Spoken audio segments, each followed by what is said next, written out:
Hello and welcome to the podcast 10 Lessons It Took Me 50 Years to Learn, Wisdom for the Next Generation. This is where we dispense wisdom, not just information or mere fact, to an international audience of rising leaders. My name is Duff Watkins and I'm your host. This podcast is sponsored by the Professional Development Forum, which helps young professionals of any age accelerate your performance in the modern workplace.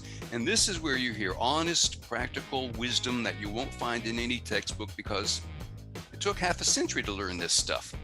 Today's guest is Guillaume Lucci, who is President Chief Operating Officer of Prime Metro Line Infrastructure. Now, anything that is important to you, water, power, ports, and ports are particularly important because any tangible good that you get entered your country from a port, that's what they do. In fact, they do it in a lot of places, 20 countries. And speaking of ports, they have over 30 terminals worldwide. And places like Iraq, Congo, Colombia, Mexico, Honduras, Argentina, Brazil, Australia, and I'm sure I left some out. Guillaume, welcome to the show. Thanks for joining us. Good morning, Duff. Pleasure being here. We first worked together in Brazil, and I know you have an interesting. You were born where and educated in the U.S. You now live in the Philippines, but we first worked together in Brazil. That's right.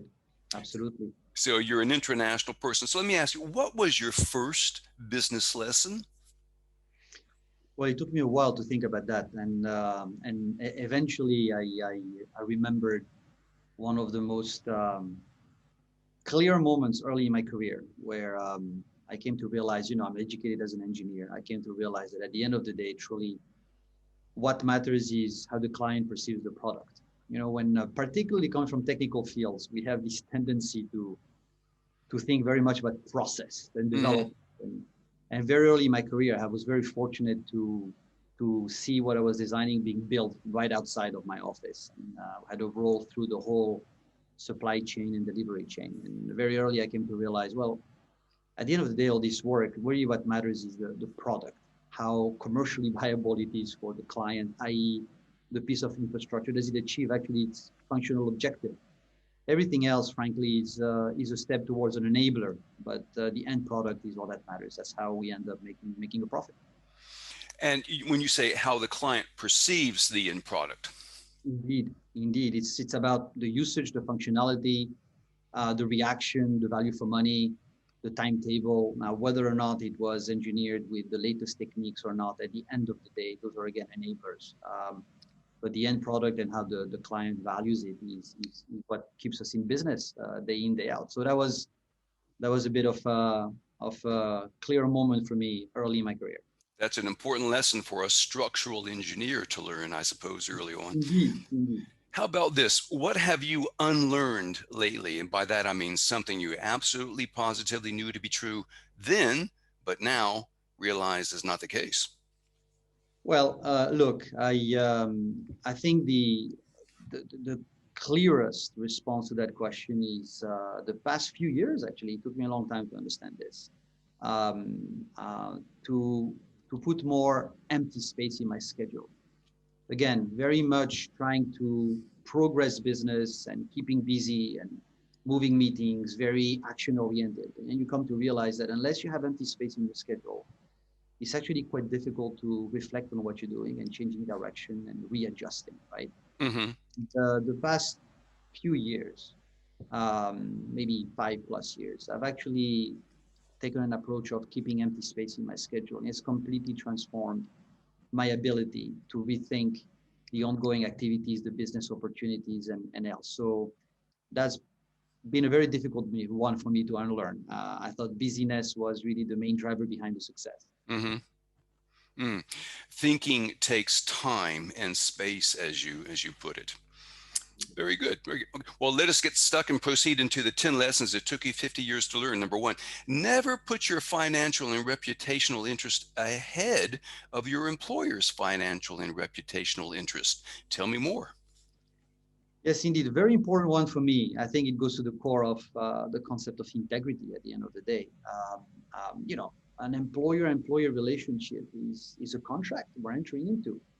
The consequences of that contract are for each party respectively to live with. So The way I see that is very simply, there will be times where personal benefits or value or image or personal marketability will be challenged simply because the interest of the employer takes over that objective, and one must do the right thing. And the right thing is to attend primarily to the interest of our employers, both commercially and reputationally. So that's the point. And so, okay, let me make sure I understand that, though. I think that could be easily misunderstood. So if the, I mean, the reality is they're paying you. They're paying you to do a job. So therefore, Right. their wishes have a certain priority in your life. Is um, what if there's a conflict between your personal values and their personal values or Well, professional again, indeed, that happens. values? But the right thing to do at that point is just essentially leave employment. And nobody's forcing anyone to do anything. Employment is at will. But once one is engaged representing an organization, one can walk away and express his opinion and walk away. But not fulfilling the interests of the employer and its primary objectives. That's not an option. That's not the core underlying value or agreement that you enter into when you sign an employment contract. Mm. In which I like to remind people, it's all voluntary. You don't have to be there if you don't want to, or if you feel you can't. Lesson number 2: leave the money, take the opportunity. Yeah, so that one, I think early in my career, I came to realize that, and I was very fortunate having phenomenal mentors early. That knowledge is actually the key to all this, and a strong basis is far more important than making a nice living after graduating in college, right? So leave the money aside, focus on the opportunity, focus on the mentorship, and build that foundation well. And then the rest of the knowledge will build around that. The stronger the foundation, the broader the perspective and spectrum of knowledge acquired over the years on that foundation. And if I, in the notes that you send me, it's not the simple repetition of knowledge or the simple accumulation, because knowledge can stagnate. I mean, a lot of things we learn stagnates and becomes diluted over time. But it's more, the way you describe it sounds to me like compounding interest. It's not simple accretion, but not simply arithmetic plus plus plus, but it's constructing a compounding interest, almost like a synergistic usage of knowledge. Yeah, that's a good way to put it. The way I see it, frankly, I mean, life is continuous learning anyways, right? But that continuous learning evolves as we accumulate those foundations early on. It's much easier to build. So yes, it's continuous learning, it's compounding, and you must focus on the right opportunities. Unless you're exposed to the right opportunities and the right mentors, then it's very difficult to be acquiring knowledge in the right environment. Mm-hmm. There's been a lot of work done by that by a famous psychologist, Csikszentmihalyi. He talks about you have to be in the right domain, the right place in order to acquire certain knowledge, certain skills. I won't belabor that point. Lesson number 3: get ready to fail. I've been preparing this my whole life, Guillaume. Yes. uh, it's inevitable, isn't it? Yeah, yeah, it And I is. see that more and more with maybe the newer generation, even more so. And I'm sure the previous generation perceived us the same way. But we live more and more in an environment where failure is taboo. Nobody wants to fail yet. Yet the only real opportunity to learn is in the context of failure, reflecting on that failure. So it's overcoming the emotional hardness that comes with that, and building on that, and trying not to repeat the failure. As long as you fail once at everything, it's okay. That reminds me. I used to have this friend of mine. He was a world professional karate champion in the super lightweight division, and I was very impressed. The trophy that he won was taller than he won it in the Philippines, by the way, was taller than he was. And we were talking about this and his professional career, and he said something to me that sounds about right. He said, "Oh man, you lose 8 times more than you win." And so that ratio sounds pretty right to me. So Mm-hmm. yeah, and as you just said, failure provides you with the best, perhaps the only really laboratory you have in order to learn some stuff, I think so. albeit perhaps the hard way. Indeed.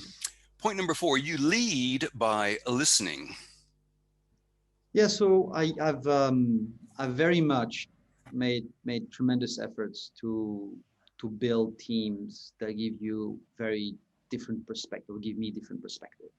And I see leading and making decisions as more as crystallizing an image. And each one of your team members, in a way, adds some pixels to that image, right?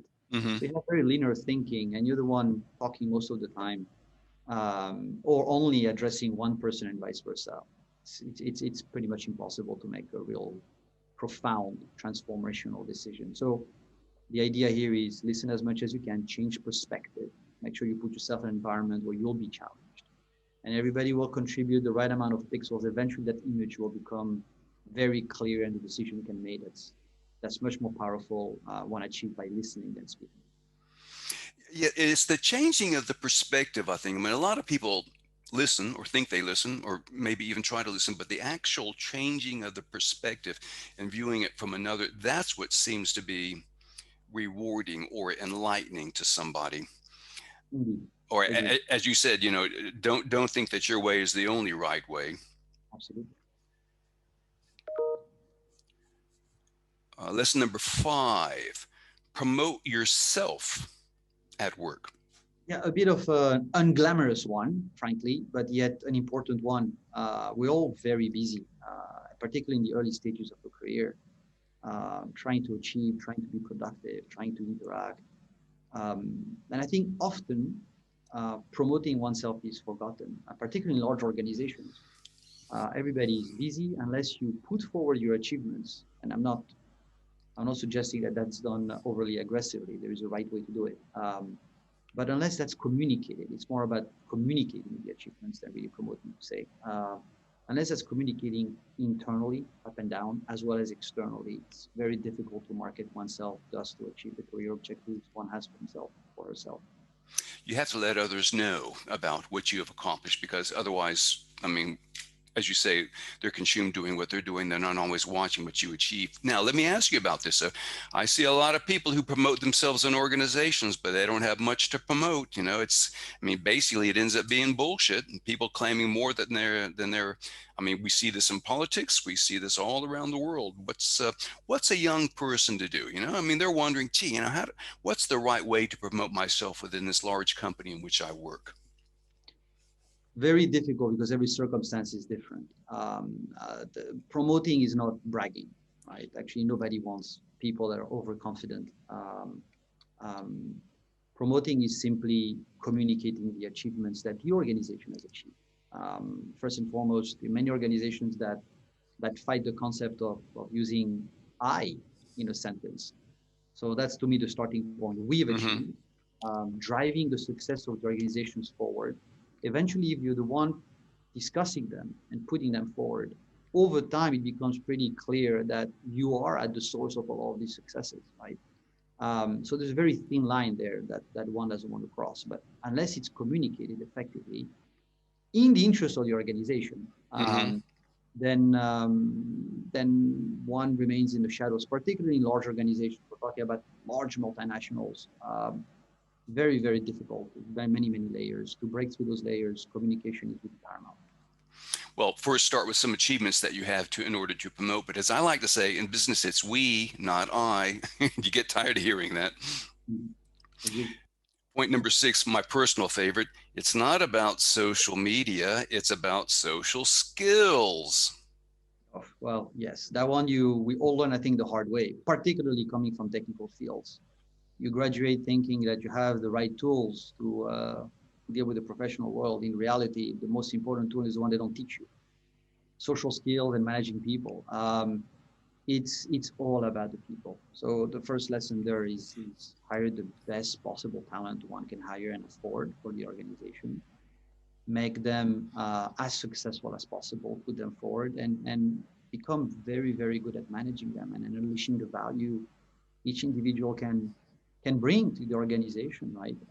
So it's all about the people, not about social media and in many ways the superficial human interaction that social media grants. It's actually about true grassroots personal relationship with management and the staff surrounding you.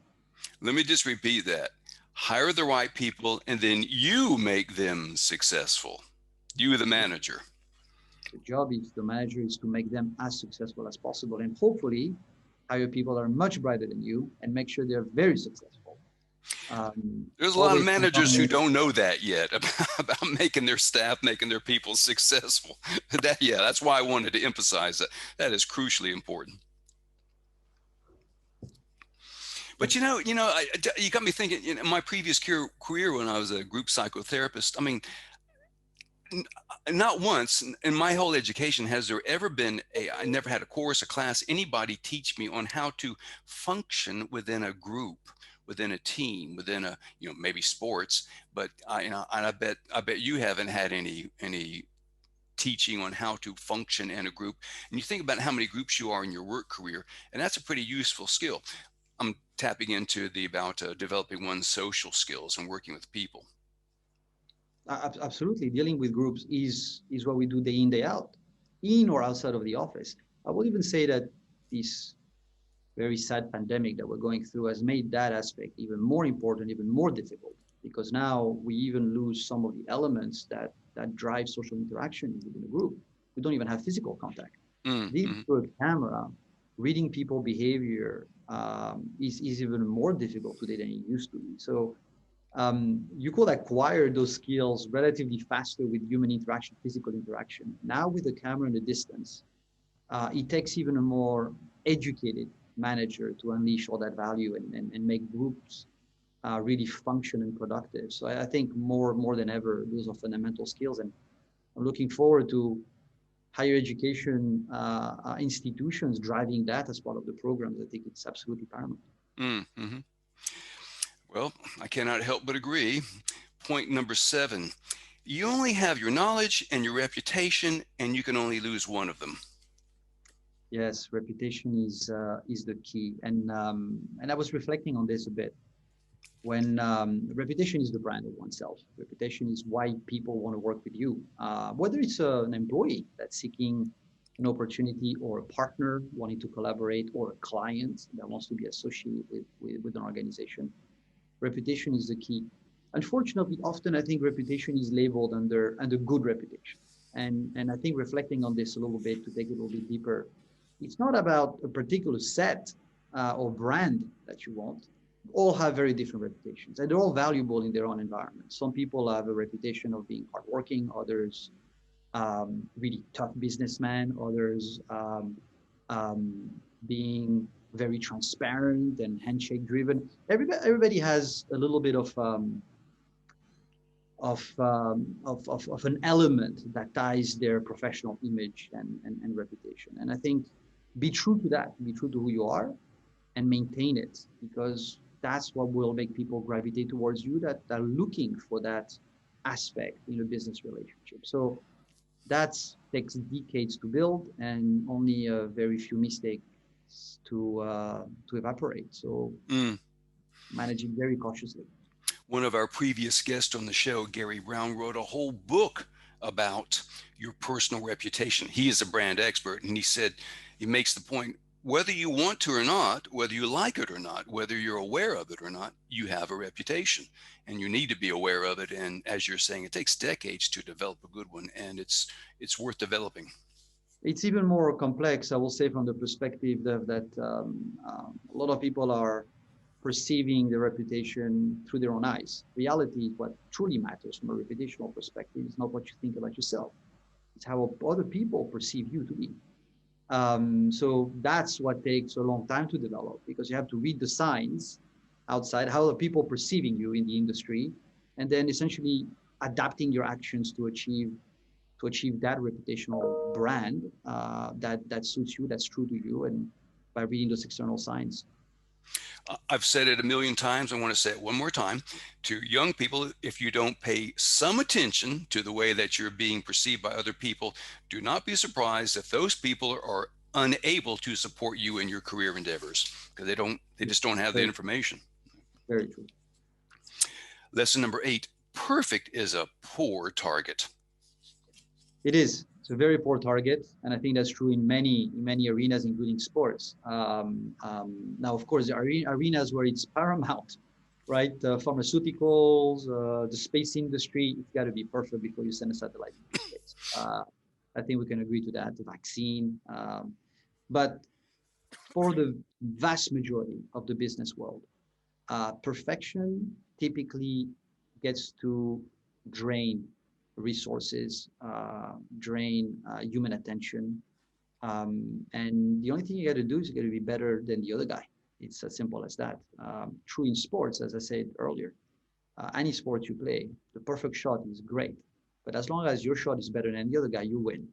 And business is no different, right? So there is a point where a product, a service, whatever industry one is in, reaches a level of perfection that's adequate for its commercialization. Anything beyond that, and it's truly warranted, is really a drain of resources and value. Mm. And so therefore that perfectionism is really a dangerous, deceptive goal because, well, as you're saying, it consumes a lot of resources that you don't have. Tell me if you agree with this. I mean, I learned this decades ago. And in fact, the guy who said it or read it in a book back in the 80s, he's also a guest on this podcast. He said, be satisfied if people do 80% of what you require. And I often say in business, if you have 80% of the information to make a decision, that's good, that's enough. And you're lucky to have the 80%. Does that sound about right to you? Completely. It's absolutely accurate. 80% is a good day. Most of the decisions you make are with less than that, but business got to move forward. So you make decisions what you have. If you can have 80%, it's time to move forward. But we do see many organizations pushing that envelope to wanting to achieve that abstract 1995, 99% accuracy or perfectionism. And typically those are the organizations we label as slow, right? Bureaucratic. And that in the world of business, particularly in today's world, agility, speed is paramount. Thus, the right amount of information is just sufficient. Perfection is not an end in itself. You have a jewel here that I want to share with the audience because I think it's funny too. I think it's true. Even if you don't know what to do, even if you don't know what you want to do, at least try, at least start. And by the time you figure out what the hell you're doing, you're halfway there anyway. So, you're pretty much. I had a mentor who always told me this very early in my career. Oh, we don't know what to do next. And he used to say all the time, just pick something, start. By the time we figure it out next week, it'll be pretty much done. You'll see. And he was right every time. He was right. This has become my new concrete law of management. You'll be seeing this again on a LinkedIn post, Guillaume, I'm telling you. Lesson number 9, if it's earned, it's sustainable. Yes, and I think it goes back to a point you were making earlier about how some of actually we're talking about promoting internally and communicating internally substance rather than non-substantial achievements, i.e. I think to qualify it officially as bullshit. So I think that's the point I'm trying to make here. Things have to be earned. They have to be developed by an individual. They have to be achieved genuinely by someone. And once you achieve something that's productive for an organization, it can be anything. It can be internal or external. It doesn't have to be something that generates revenue. It can be really transformational internal change. It can be marketing a product. It can be achieving a new level of brand quality. But when you achieve something and you've earned it, then it's forever. It's yours and nobody can take it away from you. And that's another element of building one's image, one's brand. Things have to be earned. Never, ever take credit for someone else's work. For that matter, you should always fall on the other extreme. Ensure that you credit others for a lot of what's being done because they deserve the credit, particularly in teams. But only promote yourself and advertise what you have achieved. And that achievement will become sustainable, i.e. accretive through your career because it's yours. And no one could take that away from you. Right, ever. We'll conclude with the 10th point, and I think this is crucially important. In a way, we've saved the best for last. It's a lonely road. Very much so. I think I think most people are not prepared for that. I think nobody's prepared for that, frankly. The higher the success, the lonelier it gets. Lonelier it gets. Um, One find himself surrounded by a lot of people that want to profit or take advantage. One gets around a lot of people that want to attack the core of the business, the image, the brand for a variety of reasons. So it's a very lonely road, and it takes a very special individual to, as I think there's many stereotypes, expressions, having thick skin and others. At the end of the day, one needs to be able to resist that environment and overcome the loneliness because it's a long road and it's very very lonely. It's a cliche, but it's true. It's lonely at the top. But what you're saying, and what I think is accurate, the road itself to the top is lonely, and lonely in the sense that you are, what makes it lonely? Well, you're required to make some difficult decisions, some far-reaching decisions, and you are required to make the decision. And if I'm hearing you correctly, the way to do that is to cultivate, these are my words, not yours, a sort of a Zen-like detachment, a certain sort of high-level objectivity where you can see farther than some of the others. And this, as you say, in the first sentence you said, a lot of young people don't understand that. It's just, it's beyond them. Perhaps they're still thinking a little too emotionally. True, and I think that's absolutely right, Duff. It's too many decisions are made around the emotion of the environment they're in, and they want positive emotions constantly. You're not surrounded by positive emotions through a career. The road is very, very lonely. But look, it's like everything else. If it were easy, everybody will do it. It's something you're never really prepared for. You just got to deal with it as best as you can as you go through that path, and hopefully achieve whatever objectives oneself has set for him or her after their career.